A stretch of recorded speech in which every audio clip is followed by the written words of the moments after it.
Senior জেলা ও দায়রা জজ জনাব শামসুল হক স্যারের আদালতে পিতাকে হত্যার অভিযোগে পুত্র আলিম কাজীকে বিজ্ঞ আদালত দোষী সাব্যস্তপূর্বক তাকে যাবজ্জীবন কারাদণ্ড প্রদান করেছেন।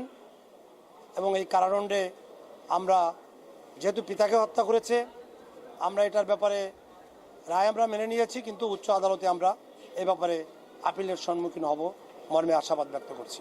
আদালতের ফাইন্ডিংস সর্বোচ্চ জুডিশিয়াল যে ভিউ, এটা আমাদের মহামান্য হাইকোর্ট আপিলের ডিভিশনের রুলিং আছে, যেটা বিজ্ঞ আদালত শাস্তি দেওয়ার বিধান বিশেষ করে মৃত্যুদণ্ড এবং যাবজ্জীবন কারাদণ্ডের ব্যাপারটা ওনারই একেবারে নিতান্তই ব্যক্তিগত জুডিশিয়াল ভিউর উপর নির্ভর করে এবং উনি ওনার জুডিশিয়াল ভিউ এবং উক্ত আইনটাকেও উনি উল্লেখ করেছেন।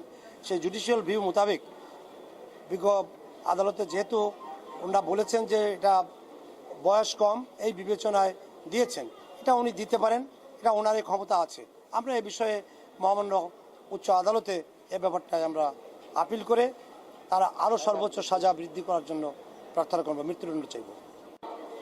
10 জন মামলার সাক্ষী হয়েছে, সেই মামলায় বাদী যে সাক্ষী দিয়েছে সে বলছে কি ঘটনার সময় আমি ছিলাম না, আমি ছিলাম গোপালগঞ্জ এক বাজারের ভিতরে।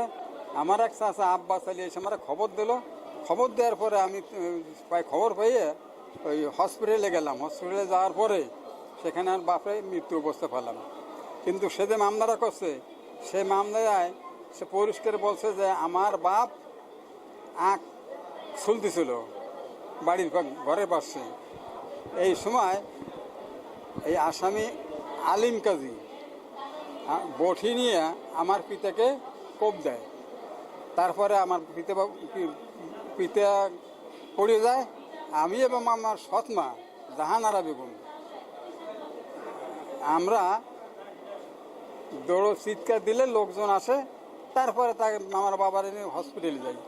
এই যে পার্থক্যটা কোর্টে সাক্ষী দেওয়ার সময় এই সে যে ওখানে ছিল এর কোনো কিছু স্বীকার করে নাই। তারপরও অন্যান্য সাক্ষী আছে হয়েছে এবং এই মামলায় আসামির নিজেরও দোষ স্বীকারোক্তি আছে, যে কারণে বিজ্ঞ আদালত সব কিছু বিবেচনা করিয়ে তাকে যাবজ্জীবন কারাদণ্ড দিয়েছে। আসামি পক্ষে থেকে জেরা করা হয়েছিল যে ওই যে এই আসামির ভাই যে তার বিরুদ্ধে মামলা করছে সেলিম, তাকে বলা হয়েছে তুমি কোপ দিছিলে ওরে, কারণ সে তো নেশাগ্রস্ত ছিল, যে কারণে ওই তোমাদের সংসারের সঙ্গে তার কোনো মিল ছিল না, তাই সকালে ওরে বাপের সাথে আখ ছোলার সময় তুমি তারে কোপ দিতে গেছিলে, ও মাথা সরাই নিয়ে গেছে, সেই কোপ তোমার বাপের গায়ে লেগে গলায় লেগে তোমার বাপ মারা গেছে। এইভাবে ডিফেন্স নেওয়া হয়েছে।